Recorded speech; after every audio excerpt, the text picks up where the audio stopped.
अभी हम पढ़ रहे हैं कोठारी कमीशन, जो कि 1964 एंड 66 बोला जाता है इसे। ये 64 में जो है स्टार्ट हुआ था टास्क, और 66 में इन्होंने सबमिट किया था एजुकेशन मिनिस्टर ऑफ इंडिया को। इसमें डॉक्टर DS कोठारी जो थे वो चेयरपर्सन थे, एंड JP नायक जी जो थे वो एडवाइजर थे। 16 मेंबर्स की ये टीम बनाई गई थी, जिसमें 11 जो थे वो इंडियंस थे एंड 5 फॉरनर्स थे। इस एजुकेशन को जो है बहुत ही ज़्यादा तवज्जो दी गई थी उस टाइम, बिकॉज इससे पहले जो है 3 एजुकेशन पॉलिसीज और आ चुकी थी, ये 4th वन थी आफ्टर इंडिपेंडेंस। तो इसमें जो है काफ़ी इंपॉर्टेंट स्टेप्स थे जो फॉलो किए गए।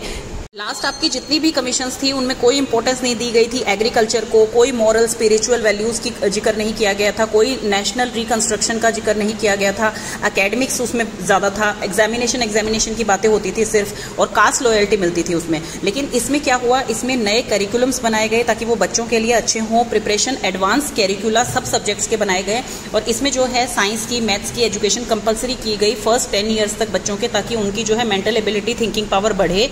अफेक्टिव प्रोग्राम्स दिए गए SSC सब्जेक्ट के लिए, सोशल साइंस के लिए। और सबसे मेन जो इनका था, इन्होंने 3 लैंग्वेज पॉलिसी दी थी कि मदर टंग में बच्चे को पढ़ाया जाना चाहिए, हिंदी एंड इंग्लिश में भी उन्हें पढ़ाया जाना चाहिए। बिकॉज उससे पहले क्या होता था, सब इंग्लिश पे ही जो है कॉन्सेंट्रेट करते थे, तो बच्चे जो हैं ड्रॉप आउट्स बहुत ज़्यादा कर देते थे स्कूल्स को, क्योंकि उनकी मदर टंग की वजह से उन्हें समझ नहीं आता था कुछ भी। इन्होंने स्पिरिचुअल एंड मोरल वैल्यूज़ पे बात करी, इन्होंने करिकुलम्स नए बनाए और बेसिक एजुकेशन पे जोर दिया, सिर्फ एकेडमिक और एग्जामिनेशन पे जोर नहीं दिया इन्होंने। एलिमेंट्री एजुकेशन स्टार्ट की इन्होंने, सेकेंडरी एजुकेशन स्टार्ट की, और बच्चों के लिए ऐसी पढ़ाई की कि उनका कोई ऑब्जेक्टिव हो जिसे वो अचीव कर सकें। और 10+2+3 का जो कॉन्सेप्ट था वो इन्हीं ने स्टार्ट किया था, जिसमें कि 10th तक की एजुकेशन के बाद आप कोई भी अपना स्पेशलाइज सब्जेक्ट ले सकते हैं, जैसे साइंस मैथ लेते हैं हम +1 +2 में, तो वो इन्हीं के द्वारा स्टार्ट किया गया था कि 10th तक सबकी एजुकेशन एक जैसी रहे। उसके बाद अपनी स्पेशलाइजेशन में बच्चा आगे 2 क्लासेस करे, और उसके बाद वो यूनिवर्सिटी लेवल की पढ़ाई करे।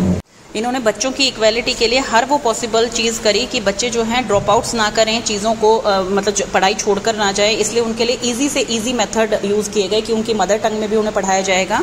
इनका मेन एम था कि ये प्रोडक्टिविटी दे सकें, नेशनल इंटीग्रेशन कर सकें, ये सोशली बच्चों को थोड़ा सा इम्प्रूव कर सकें, मॉडर्नाइजेशन ला सके पढ़ाई में, और social, moral and spiritual value उनकी इंक्रीज़ कर सके। इन्होंने जो है वोकेशनल स्टडीज़ के लिए भी जोर दिया था कि अगर कोई बच्चा एकेडमिक्स में अच्छा नहीं है तो वो अपनी स्पेशलाइज्ड फील्ड जो भी है उनकी, उसको पढ़कर और अपना जो है आगे एजुकेट होकर अपनी एम्प्लॉयमेंट पा सके, चाहे वो एग्रीकल्चर फील्ड है, चाहे वो कोई भी टेक्निकल एजुकेशन है।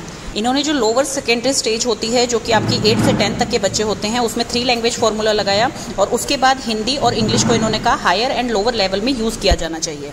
और इसमें जो लोअर सेकेंडरी स्टेज थी, इसमें इन्होंने मैथमेटिक्स को, साइंस को, सोशल साइंस को, आर्ट को, physical education, moral and spiritual value education को जोर दिया कि आपकी ये चीज़ होनी ही चाहिए। हायर सेकेंडरी एजुकेशन में इन्होंने कहा कि आपके पास कोई भी 2 लैंग्वेज होनी चाहिए, जिसमें कि एक मॉडर्न लैंग्वेज जरूर हो जो कि अदर देन हिंदी हो। फिर इन्होंने कहा कि आप 3 सब्जेक्ट कोई भी जो अपने सारे स्पेशलाइज्ड हैं सब्जेक्ट्स, उनमें से 3 सब्जेक्ट कोई भी चुन सकते हैं फॉर योर फर्दर स्टडीज़। इन्होंने जो है टेक्स्ट बुक की क्वालिटी पे भी, उसकी डेवलपमेंट की भी बात करी कि बुक्स जो हैं वो अच्छे ऑथर लिखे और उनको जो है बच्चों को अवेलेबल हो, इस टाइप का उनका प्राइस होना चाहिए, उसमें हर चीज़ मेंशन होनी चाहिए जो कि स्टूडेंट की बेटरमेंट के लिए हो। तो ये सब बातें इन्होंने कही थी। इन्होंने मेथड ऑफ टीचिंग पे भी जोर दिया कि टीचर जो होनी चाहिए उनको डिस्कवरी एंड डिफ्यूजन मेथड से पढ़ाया जाना चाहिए। क्लास जो है फ्लेक्सिबल रहनी चाहिए, ऐसा नहीं है कि कोई भी हार्ड एंड फास्ट रूल लगा दिया गया है उस पर। स्कूल वर्कशॉप्स लगानी चाहिए, प्रोग्राम ऐसे डिज़ाइन करे जाने चाहिए जो बच्चों को वो करिकुलम अच्छी तरह से समझ आए। फिर इन्होंने एग्जामिनेशन सिस्टम में भी जो है इंप्रूवमेंट लाने की बहुत कोशिश की थी। इसमें क्या हुआ था कि न्यू अप्रोच दी गई थी इन्होंने इवैल्यूएशन के लिए, इंटरनल असेसमेंट हो बच्चों का, फाइनल एग्जामिनेशन हो कुछ सेलेक्टेड सब्जेक्ट्स के, मतलब ज़्यादा जोर ना दिया जाए इन पे एग्जामिनेशन पे, ताकि बच्चे जो हैं ड्रॉप आउट या छोड़कर चले जाएं।